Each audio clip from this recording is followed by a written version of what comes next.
കുറച്ച് ദിവസങ്ങൾക്ക് മുമ്പ് ഫസ്മിനയുടെ ഒരു വോയിസ് പുറത്ത് വന്നിട്ടുണ്ടായിരുന്നു. ഒരു യൂട്യൂബറാണ് പുറത്ത് വിട്ടിട്ടുണ്ടായിരുന്നത്. ഷമീറിൻ്റെ ഇഷ്യൂവിൻ്റെ കാര്യത്തിലായിരുന്നു പുറത്ത് വിട്ടിട്ടുണ്ടായിരുന്നത്.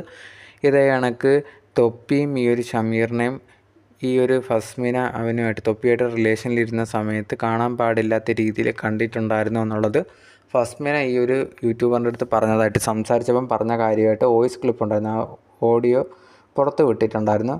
ഇതിനകത്തുണ്ടെങ്കിൽ ഈ ഒരു ഫസ്മിന പറഞ്ഞൊരു കാര്യം എന്ന് പറഞ്ഞു കഴിഞ്ഞാൽ, ഞാനുമായിട്ട് തൊപ്പി റിലേഷനിലൊക്കെ ഇരുന്ന സമയത്ത് തന്നെ ഇത് കണക്ക് രാത്രിയിൽ ഇവർ തമ്മിൽ അടുക്കളയിൽ പല കാര്യങ്ങളും ചെയ്യുന്നത് ഞാൻ കണ്ടിട്ടുണ്ടായിരുന്നു. ഇതിനെപ്പറ്റി ചോദിച്ച സമയത്ത് ഞാൻ ഇതുപോലെ കല്ലൊക്കെ അടിച്ചതിന് ശേഷം അങ്ങനെ ഒരു മൈൻഡിലായിപ്പോയതാണ്, അല്ലാതൊന്നുമില്ല എന്നൊക്കെ പറഞ്ഞ് എന്നെ വിശ്വസിപ്പിച്ചിട്ടുണ്ടായിരുന്നു. പക്ഷേ അപ്പം തൊട്ടേ എനിക്ക് അവൻ്റെ ഡൗട്ടും കാര്യങ്ങളൊക്കെ ഉണ്ടായിരുന്നു. ഇതുപോലെ പല കാര്യങ്ങളും അവർ വീട്ടിൽ നടന്നിട്ടുണ്ട്, പല പെൺകുട്ടികളും അവിടെ വരാറുണ്ട് എന്നുള്ള രീതിയിലടക്കം ഫസ്മിനയുടെ വോയിസ് ക്ലിപ്പ് ആ ഒരു യൂട്യൂബർ പുറത്ത് വിട്ടിട്ടുണ്ടായിരുന്നു.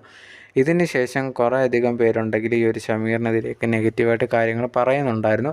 ഇതിനു മുമ്പ് ഇവർക്കെതിരെയൊക്കെ ഈ ഒരു രീതിയിൽ പരാമർശങ്ങൾ മമ്മൂ എന്ന് പറഞ്ഞിട്ട് ഇവരെ കൂടെ ഉള്ള ആ ഒരു വ്യക്തിക്കെതിരെയൊക്കെ ഉണ്ടായിരുന്നു.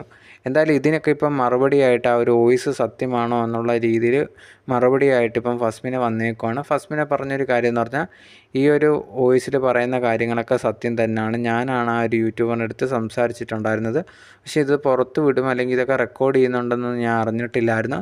പക്ഷേ ഇതിൽ പറയുന്ന കാര്യങ്ങളൊക്കെ സത്യം തന്നെയാണ്. ഇതിൽ കൂടുതൽ കാര്യങ്ങളും ഇനിയും പുറത്ത് വരാനുണ്ട്, അതൊക്കെ എനിക്കറിയാം. പക്ഷേ ഞാൻ അതൊന്നും പുറത്ത് പറയുന്നില്ല എന്നുള്ളൊരു കാര്യം കൂടി ഫസ്മിന പറയുന്നുണ്ടായിരുന്നു. പിന്നെ പറഞ്ഞൊരു കാര്യം, നിങ്ങൾ ഈ ഒരു സോഷ്യൽ മീഡിയയിലൊക്കെ ഭയങ്കരമായിട്ട് നല്ല വ്യക്തി എന്നൊക്കെ വിചാരിക്കുന്ന യഥാർത്ഥ ആൾക്കാരൊന്നുമല്ല. അവർ ക്യാമറ ഓഫായി കഴിഞ്ഞാൽ അവരുടെ സ്വഭാവം ഭയങ്കര മോശമാണ്. അതുകൊണ്ട് തന്നെ ഇതുപോലെ ആരെയും വിശ്വസിക്കാനൊന്നും നിൽക്കരുത്. എന്നെ അടക്കം വിശ്വസിക്കേണ്ട.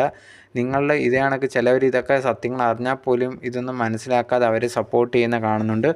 അത് കാണുമ്പോൾ ഭയങ്കര വിഷമമുണ്ട് എന്നുള്ള രീതിയിൽ കൂടി ഫസ്മിന പറയുന്നുണ്ടായിരുന്നു.